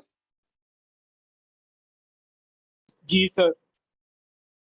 चलिए, अब जो रिलेशन है, पहले उस रिलेशन की बात करते हैं कि velocity of the rain respect to man होता क्या है। Velocity of rain minus velocity of man होता है, या यूं कहें कि वेलोसिटी ऑफ रेन जो है वो क्या होता है, वो velocity of rain respect to man plus VM होता है ना, इन दोनों का वेक्टर सम होता है। जी सर। अब हमें क्या क्या पता है, तो चलो पहले जो जो पता है वो हम नोट करने की कोशिश करते हैं। कि हमें वेलोसिटी ऑफ मैन पता है जो हॉरिजॉन्टली है ना, और हमें velocity of rain respect to man पता है जो वर्टिकल है, और दोनों को वेक्टर सम तो हम ऐसे लेते हैं ना, हेड टेल वाला, यानी ये velocity of rain respect to man है और उसमें हम ऐड कर रहे हैं वीएम को। तो ट्रायंगल लॉ क्या बोलता है भाई, सेकंड वेक्टर के टेल को पहले वाले के हेड पे रख दो। तो हमें इन दोनों वेक्टर्स के डायरेक्शन एग्जैक्टली पता है। जो वेलोसिटी ऑफ मैन है वो हॉरिजॉन्टल है, और जो velocity of rain respect to man second case में जो डायग्राम था वो था वर्टिकली डाउनवर्ड्स। ठीक है ना, तो इन दोनों को हमें वेक्टरली ऐड करना है। तो ठीक है, पहला वेक्टर मान लेते हैं V of R respect to man, और दूसरा मान लेते हैं वीएम, और दोनों को हमने ऐड करना है यूजिंग अ ट्रायंगल लॉ। तो दोनों का जो रिजल्टेंट होगा वो हमें क्या देगा, वो वी आर देगा। इस फॉर्मूले के हिसाब से वो वी कैपिटल आर होगा। तो रिजल्टेंट कैसे निकालते हैं, पहले वाले के टेल को आखिरी वाले के हेड से ज्वाइन कर देते हैं। तो ये क्या होगा, ये वी आर होगा। क्या ये क्लियर है? और जो वी आर था, है ना, पिछले वाले डायग्राम में देखो, वी आर जो था वो कितने एंगल पे था विद वर्टिकल, वो था 30 डिग्री। 30 डिग्री। और हमें क्या पता था, हमें वेलोसिटी ऑफ द मैन पता था जो क्या था 10। तो इन दोनों को हम इस डायग्राम में लिख देंगे। तो ये तो हो गया 10 और ये हो गया 30 डिग्री। ध्यान से देखो, एंगल एक पता लग चुका है, एक साइड पता लग चुकी है ट्रायंगल की, और ये राइट एंगल ट्रायंगल है, और बाकी दो साइड्स हमें बतानी है, तो वही हमारे आंसर्स हैं, यानी V capital R and V of R respect to M. इसे कंप्लीट कर लो।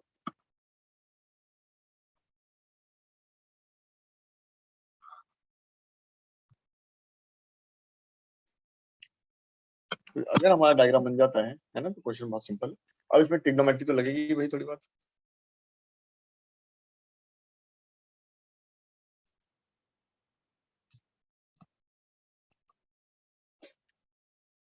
सर अब इसके आगे क्या किया? हाँ जी बोलो। बना बना लिया। बना दिया। चलिए, अब हमें मालूम है कि साइन 30 जो होता है, साइन 30 वो क्या होता है, परपेंडिकुलर अपॉन हाइपोट। और यहाँ परपेंडिकुलर कौन है, 30 के सामने वाला कौन है, वी एम, और ये क्या है, वी आर। और वी एम कितना गिवन है हमें, 10, और ये है वी आर। और साइन 30 क्या होता है, हाफ, है ना, ये मालूम है आपको, साइन 30 इज हाफ। तो यहाँ से वी आर कितना आया, ये आ गया 10 into 2, that is 20 kilometre per hour. तो एक पार्ट तुम्हारा सॉल्व हो गया, आ गया वी कैपिटल आर, यानी velocity of the rain with respect to the ground. ठीक है ना, ये हमारा सॉल्व हो गया। अब क्या निकालना है हमें V of small R, sorry capital R respect to M निकालना है, यानी ये वाली सर चीज यहाँ हमें। पे वीएम तो बेस है ना? एक मिनट, वीएम बेस है, ओके। तो पहले हम ये क्लियर कर लेते हैं कि बेस किसे कहते हैं, परपेंडिकुलर किसे कहते हैं। ठीक है, पहले ये क्लियर कर लेते हैं। ऐसा नहीं कि जो बेस में दिख रहा है वो बेस है, जो परपेंडिकुलर दिख रहा है perpendicular, no no no, angle पे डिपेंड करता है। तो इससे पहले सीखते हैं कि अगर कोई एंगल ऐसा, और एंगल में अगर बोलता हूं ये वाला, सामने वाली साइड अपोजिट, ये है परपेंडिकुलर, ये है बेस और ये है हाइपोट, राइट। Yes sir. और अगर ऐसा डायग्राम बना दूं और बोल दूं कि अच्छा जी एंगल इस बार ये वाला है, अल्फा मान लो, तो अल्फा के लिए ये है परपेंडिकुलर सामने वाला और ये है बेस, और हाइपर तो खैर 90 के सामने वाला होता ही है, उसमें तो कोई डाउट है नहीं। तो कई बार हमें पी और बी में कंफ्यूजन होता है कि परपेंडिकुलर किसे कहना है, बेस किसे कहना है, तो हमेशा याद रखना जिस एंगल उस पे डिपेंड करता है। है बेटा। एंगल से देख रहे हो उस पे डिपेंड करता है ना, मतलब एक ही डायग्राम में दो दो जगह से हो सकता है। बिल्कुल परफेक्ट, बिल्कुल सही बात है, ठीक है ना। तो जैसे अगर मैं साइन थीटा लिखूंगा, है ना, तो मैं अच्छे से इसे पी डैश बी डैश कर देते हैं, चलो एच डैश कर देते हैं।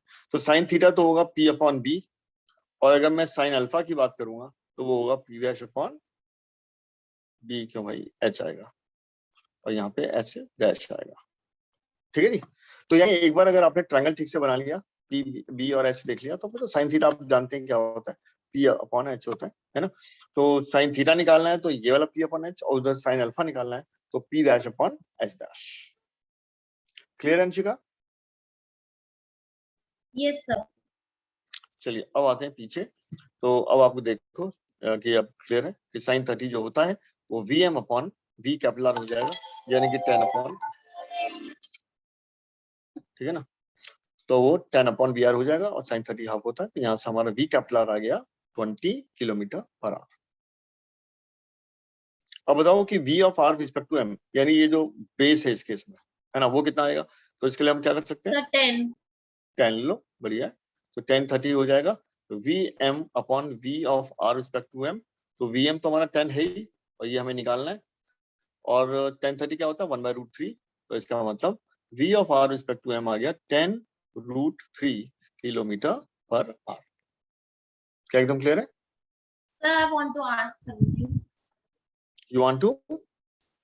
Sir, I want to ask something. हाँ श्योर बेटा श्योर, पूछो। सर जिससे हमने ऊपर लिखा है कि v r by m is equals to, ये वाला फॉर्मूले से हम ये नहीं निकाल सकते क्या? बेटे देखो, जब ट्रायंगल लगाना है तो ट्रायंगल तो एडिशन का होता है ना, तो इसलिए इस फॉर्म में लिख देने में कोई दिक्कत तो है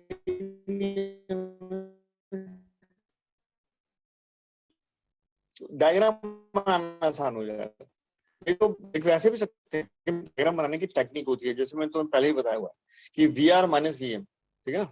जैसे अगर मान लो ये आपका वी आर है, ये आपका वी एम है सपोज, तो ये वाला वेक्टर जो होता है वो क्या होता है, V R minus V M.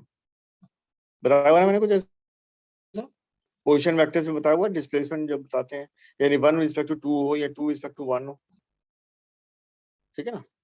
दोबारा बता रहा हूँ, जैसे कोऑर्डिनेट सिस्टम है, हालांकि मैं ये कहूंगा, मेरा ये सजेशन होगा कि आप ट्रायंगल लॉ में कन्वर्ट करके आराम से इसे करें, ठीक है, एडिशन वाली फॉर्मूला आके करें, डायग्राम आपका बड़े आराम से बन जाएगा।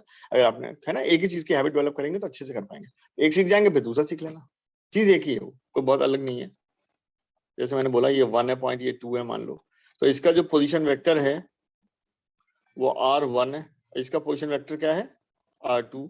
तो यहां से अगर मैं इसे ज्वाइन करता हूं तो ये क्या होता है R ऑफ 2 रिस्पेक्ट टू 1, और अगर मैं इसे ज्वाइन करता हूं ऐसे तो ये क्या होता है R ऑफ 1 रिस्पेक्ट टू 2, ठीक है। तो ऐसे सोचकर भी डायग्राम हम बना सकते हैं, राइट। तो डिपेंड करता है, किसी किसी बुक में ऐसे बना होगा, किसी में हम ट्रायंगल लॉ से बनाएंगे। तो इसलिए मैं कह रहा हूँ ट्रायंगल लॉ पहले परफेक्ट कर लो, ट्रायंगल लॉ बहुत जगह लगाना है, यहाँ भी लगा सकते हैं, कोई बड़ा इशू नहीं है। क्या आंसर मिल गया आपको अंशिका? Yes sir. ठीक है, क्लियर है बेटा, जो मैंने बोला समझ में आया? Yes sir. ओके बेटा, चलिए तो यहाँ तक इसे कंप्लीट कर लो, अब मैं एक सवाल और दूंगा अच्छा सा, इसे आप कंप्लीट कर लीजिए।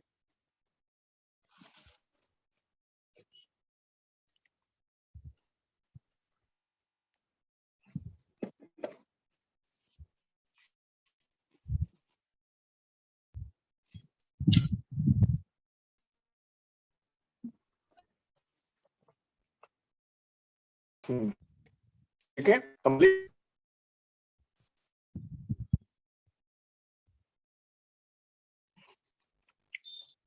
अदनान आपने कर लिया? हाँ जी सर, कर लिया।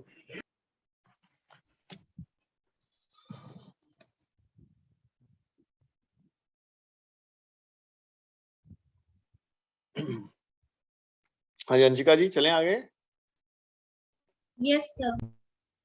है ना? बता दिया करो बेटा, जैसे कंप्लीट हो बता दो, जैसे कि हम थोड़ा सा स्पीड, है ना, टाइम को अच्छे से यूटिलाइज करें और अच्छे से आगे बढ़ पाए।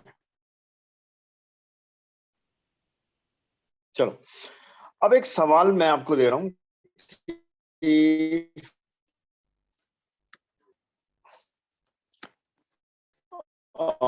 मैन रनिंग,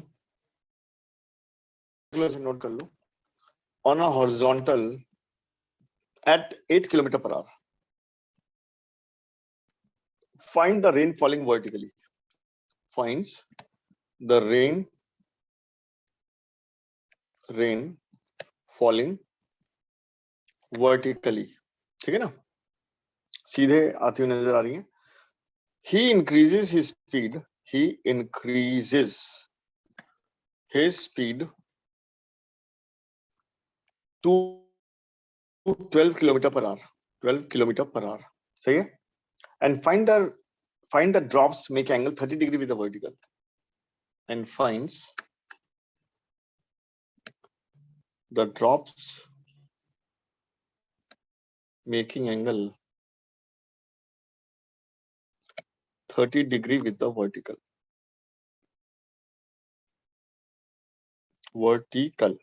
ठीक है? तो find the speed and direction of the rain with respect to the road. Find, खाली बोल देते हैं velocity of the rain बता दो, velocity of rain with respect to the road. ठीक है ना? जब velocity बोल दिया हमने तो magnitude, direction दोनों आ गए। तो हमें एंगल भी बताना है कि वर्टिकल से कितने एंगल पर रेन आ रही है, और रेन का वेलोसिटी यानी मैग्नीट्यूड क्या है ये भी हमें बताना है। चलिए तो पहले लैंग्वेज एक बार नोट कर लें और फिर हम लोग डायग्राम बनाते हैं और सोचते हैं कि आगे क्या करना। मेन इसका वो ये डायग्राम बन गया मतलब क्वेश्चन हो गया। ओके, तो पहले क्वेश्चन को पढ़ लो और फिर मुझे रिपीट करो कि क्वेश्चन है क्या, क्या समझा आपने।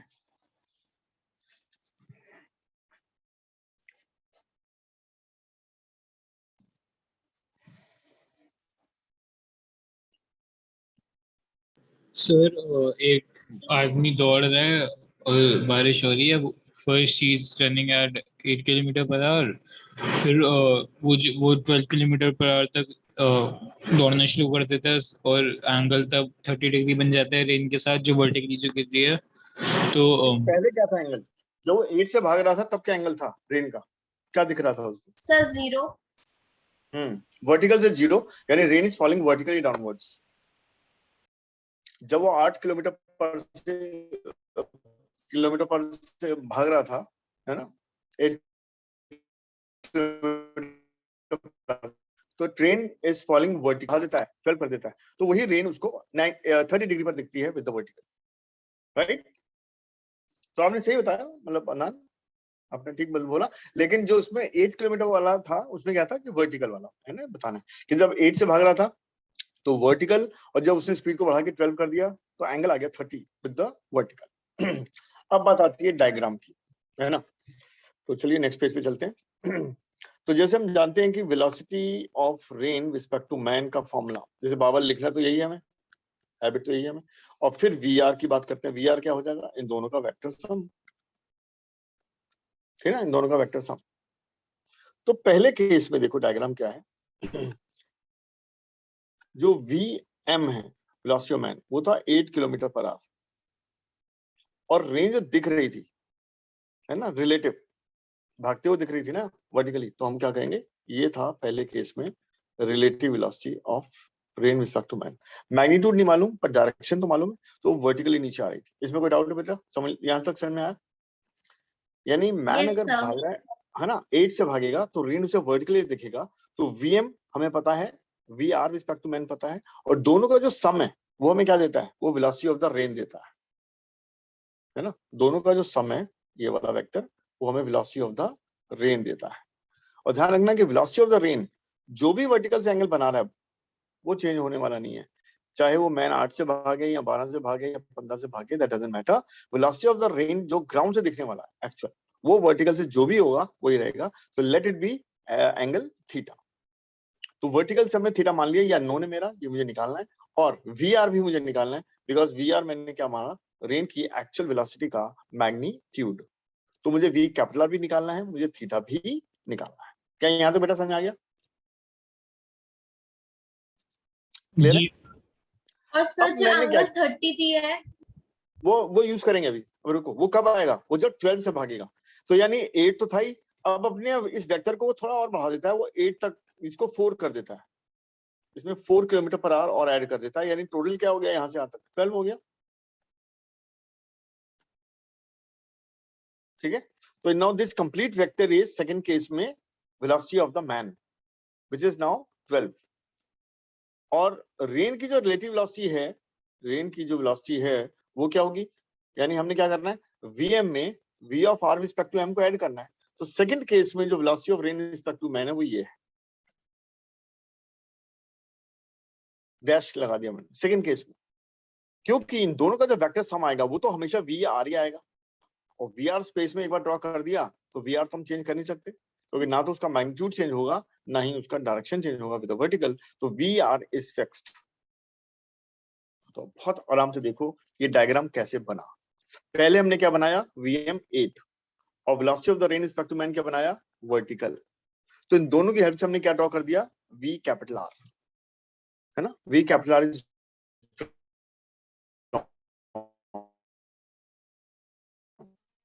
once it is drawn we can change it because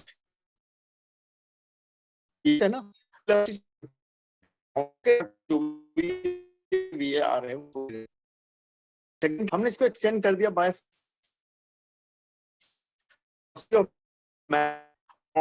हमें करना क्या है, अब हमें इन दोनों का सम है, इन दोनों का वेक्टर सम वही तो वी आर है। तो ट्रायंगल लगाओ फिर से, यानी दिस 12 इन दोनों का sum is again V capital R. क्या हो जाता है? और इस बार ये वाला एंगल हम यूज करेंगे, this is 30 given this time, यानी रिलेटिव वेलोसिटी सेकंड केस में है वो वर्टिकल से है ना, इन दिस डायग्राम। बहुत ध्यान देखो क्या ये डायग्राम क्लियर है। और अगर एक बार क्लियर हो गया तो आगे तो हम चले ही जाएंगे। तो पहले आराम से इस डायग्राम को देखो कि क्या एक एक स्टेप इसका आपको क्लियर हो रहा है। सर, आपने एक्सटेंड करने के बाद को वापस पढ़ा दिया, जब 8 किलोमीटर देखो 4 किलोमीटर एक्सटेंड किया तो उसके बाद को। बात बताते हैं। देखो पहले देखो ध्यान, दो केस हैं। पहला, जब मैन 8 से मूव कर रहा था तो रेन वर्टिकल दिख रही थी, तो पहला डायग्राम क्लियर है, 8 हाँ सर, वर्टिकल। इतना समझ गया ओके, था, एक्चुअली सेकंड में इंटरनेट चले गया तो वापस इसलिए पूछ रहे हैं। अच्छा इंटरनेट चला गया, ओके ओके। तो सेकंड केस में हमने 4 से आगे एक्सटेंड इसलिए कर दिया क्योंकि मैन की अब जो वेलोसिटी है वो 12 है, ये गिवन है। तो 8 + 4 12 होता है ना, बोलो समझ में आ रहा है? सर वहाँ उतना तो समझ गया था, हाँ। ठीक है। और हमें मालूम है अब दो वेक्टर हमारे पास ऑलरेडी हैं स्पेस में, वी कैपिटल आर हमारे पास है, वीएम हमारे पास, वी कैपिटल आर हमारे पास है और वी एम हमारे पास है। बस हमें ढूंढना था सेकंड केस में V of R respect to M. तो करना क्या है भाई, हमें मैन के हेड से, मैन की वेलोसिटी के हेड से ज्वाइन कर देना है किसको, वी आर के हेड को। क्योंकि जब तीनों में से ट्रायंगल में दो लाइनें हमें पता होती हैं तो तीसरी तो ड्रॉ हो जाती है ना। यानी सेकंड वाले डायग्राम में V M is known, V R is known, now we can easily draw and in the second case V of R with respect to M. क्या ये क्लियर है? जी सर। ठीक है जी। Anshika, yes sir. चलिए अब जब ट्रायंगल ही बन गया है तो अब कोई दिक्कत नहीं है ना। कैसे दिक्कत नहीं है, बल्कि आप सॉल्व खुद कर लो। बल्कि इनफैक्ट मैं बोलूंगा आपके सामने ज्योमेट्री बन सर चुकी मैं है सॉल्व triangle करना शुरू कर दिया।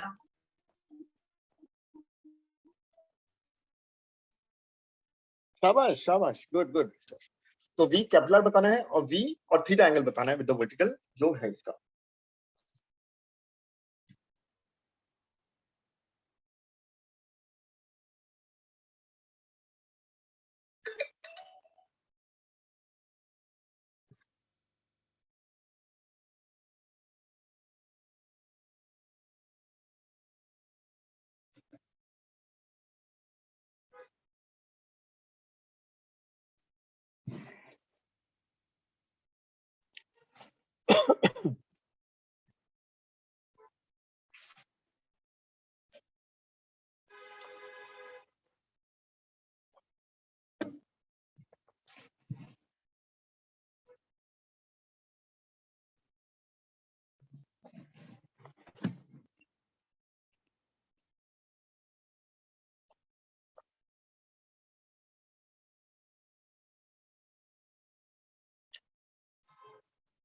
तो आंसर मैं बता देता हूं, आप उस फॉर्म में ले आओ।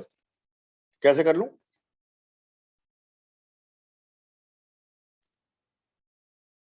यानी v कैपिटल R जो है वो आने वाला है 4√7। तो √7 को डेसिमल में सब करने की जरूरत नहीं है आपको, यानी आपको बस ये निकालना है कि VR जो आपका आ रहा है वो आ रहा है 4√7। तो देखो क्या आपका आ रहा है।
हाँ जी बोलो बेटा, हो गया?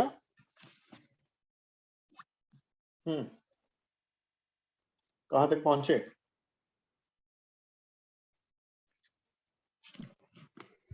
सर मैं मेरा आंसर आ रहा है √112। मैंने उसको और सिंपलीफाई नहीं किया। √112 आ रहा है? Yes sir. सही आ रहा है, सही आ रहा है, क्योंकि 4 को अंदर ले जाओ। 16 यस into सर, मैंने 7 क्या होता सिंपलीफाई नहीं किया है।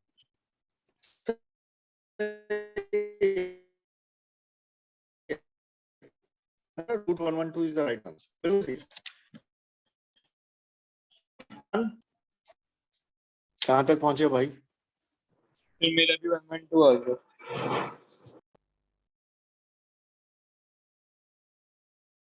अरे चलो ठीक है, बिल्कुल सही है, परफेक्ट है। तो 112, तो मैं 4√7 लिख देता हूँ फिलहाल, या 112 लिख दो, एक ही बात है। चलिए अब थीटा निकालना है, तो ये थीटा है तो ये भी थीटा है ना।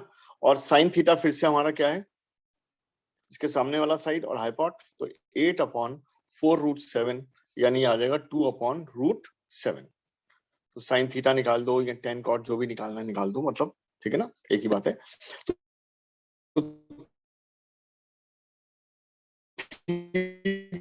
इस ट्रायंगल से हम दे सकते हैं पेरिगन हाइपोट, तो 8/4, ठीक है, हो जाएगा। हाँ जी बच्चे जी बताओ, क्या ये क्लियर है? Yes sir.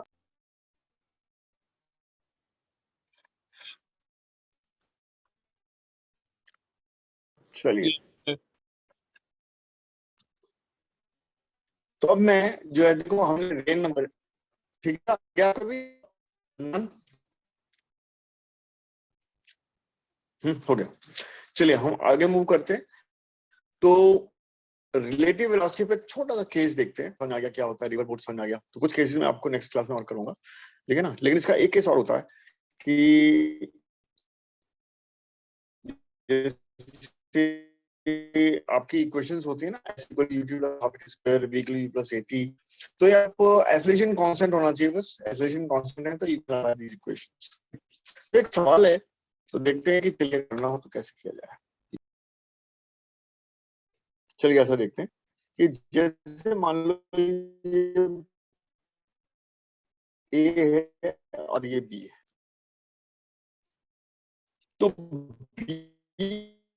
का जो एक्सेलरेशन है, ठीक है ना, B का जो एक्सेलरेशन है वो है मान लीजिए 10 metre per second square in the forward direction, but U initial velocity of the B is 0, और यहाँ पर एक्सेलरेशन ऑफ जो A है वो 0 है, लेकिन acceleration of sorry velocity of A जो है वो मान लीजिए है 20 मीटर पर सेकंड, ठीक है ना। तो दोनों सेम लाइन से चलना स्टार्ट करते हैं, जैसे कोई रेस हो रही है और आपने फायर किया, तो ए का सडनली वेलोसिटी आ गया 20 and the A is continuously moving with this velocity 20 metre per second. Initial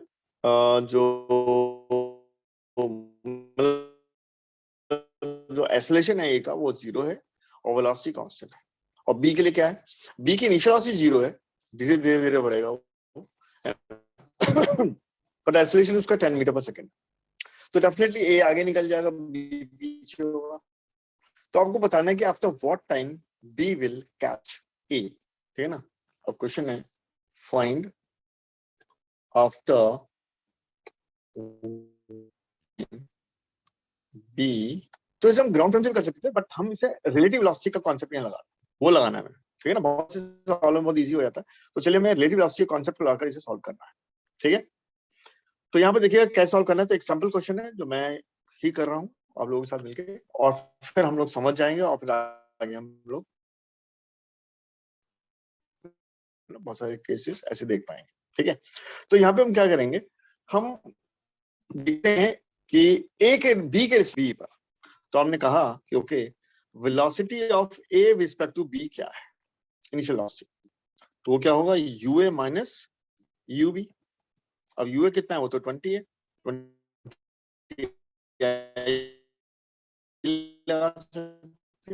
UV 0 है, तो यानी ये रिलेटिव वेलोसिटी पर आप जाके बैठे हुए हैं और आपने क्या किया, एक ही वेलोसिटी को देखा जो इनिशियल है, जो आ गया 20 आई कैप, है ना, इसमें कोई डाउट नहीं। अच्छा acceleration of A with respect to B अगर निकालना है, यानी बी पर जाके बैठे हुए हैं और हमें क्या करना है, हमें देखना है कि acceleration of A with respect to B क्या है। तो इसका भी वैसे ही फॉर्मूला होता है जो वेलोसिटी का होता है, यानी ए ऑफ बी, ए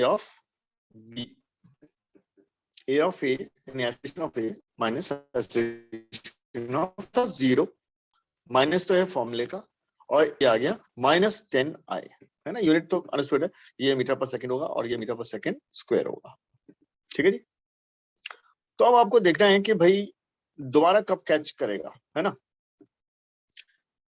तो किसी के माइंड में आ रहा है कि डिस्प्लेसमेंट की अगर मैं बात करूं, इनिशियली बी से ए को देखोगे तो उसके साथ ही खड़ा हुआ है, और फाइनली जब उसको कैच कर लेगा, जब सेम लेवल पे आ जाएगा तो भी तो साथ ही है। तो in this process, in this time, what is the displacement of A with respect to B, तो बताएगा कितना, शाबाश। यानी जो रिलेटिव डिस्प्लेसमेंट है वो 0 है ना। स्टार्टिंग में बी ने जब देखा ये साथ खड़ा हुआ है, और टी टाइम के बाद जब दोबारा आया, ठीक है ना, तब भी उसके साथ ही है, तो यानी इनिशियल फाइनल पोजीशन दोनों अगर सेम है with respect to B, then the displacement of A is 0। शाबाश, बहुत बढ़िया। तो अब हम सेकंड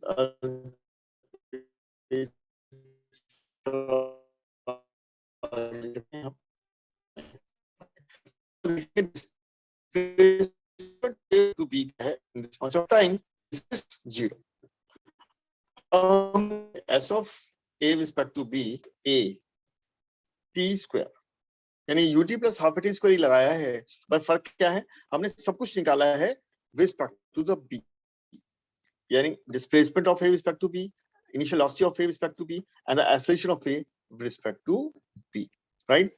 तो कुछ अलग नहीं है जो काइनेमेटिक्स में नॉर्मली हम लोग करते हैं वही करना है, लेकिन पूरे का पूरा कॉन्सेप्ट कन्वर्ट वेलोसिटी भी रिलेटिव है, एक्सेलरेशन भी रिलेटिव है और एस भी रिलेटिव है। और फिर ये ध्यान रखना है कि एक्सेलरेशन जो रिलेटिव है वो कांस्टेंट होना चाहिए, वेरिएबल नहीं होना चाहिए, तभी हम ये वाली इक्वेशन लगा सकते हैं, अदरवाइज ये इक्वेशन नहीं लगा पाएंगे, है ना। वी नो कि these equations are only valid when A is constant, right. चलो, तो अब हमें पता लग गया कि एस तो 0 है और यू क्या था, यू मैंने ऊपर लिखा हुआ 20, तो 20t, ए मेरा नेगेटिव है यानी -12 10t², ठीक है जी। तो ये 5 आ गया, ठीक है। और यहाँ से मेरा क्या आएगा, ये 0 है, ये 4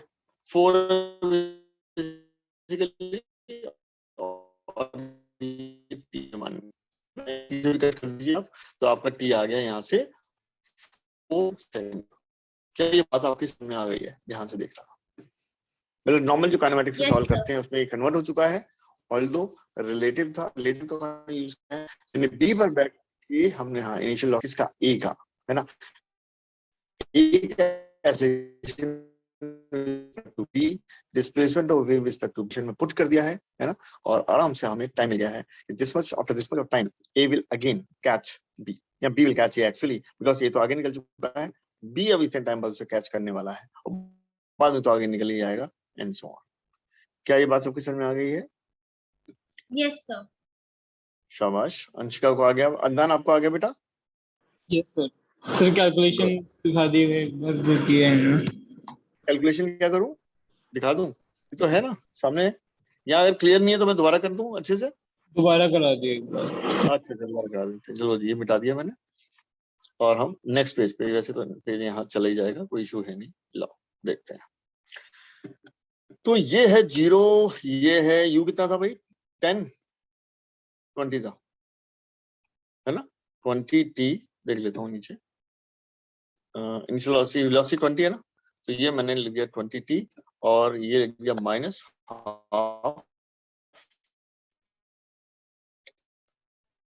और ये 10t²,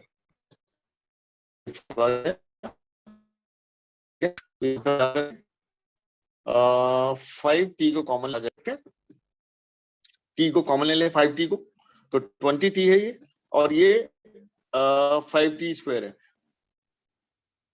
चलो और दोबारा कर लेते हैं, ये 20t है और ये -5t² है, तो अगर मैं 5t को कॉमन ले लूं तो 4 - t क्या लिख सकता हूं ऐसा, अदनान? जी सर।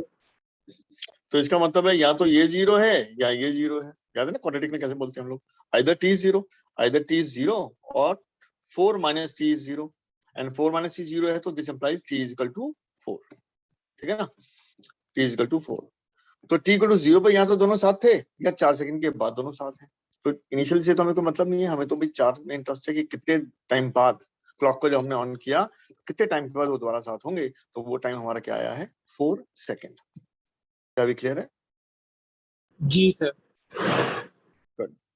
तो चलिए, रिलेटिव वेलोसिटी का एक एक्सपोजर है आपको थोड़ा आइडिया है, बाकी कुछ एक केसेस हैं जो डेफिनेटली मैं नेक्स्ट क्लास में लूंगा, लेकिन आपको मैं रिकमेंड करूंगा जितने ज्यादा क्वेश्चंस कर सकते हैं आप करिए अपनी टेक्स्ट बुक से, ठीक है ना, तो उससे प्रैक्टिस होगी तो डेफिनेटली आप अच्छा, है ना, बात समझ में आएगी आपके, राइट। तो चलिए, तो क्लास को आज फिर यहीं रोकें, नेक्स्ट क्लास में मिलें। Thank you sir. चलो ओके बेटा, चलिए, good night and very very thank you too you too. Good night sir, thank you. Good night बेटा, गुड नाइट बेटा,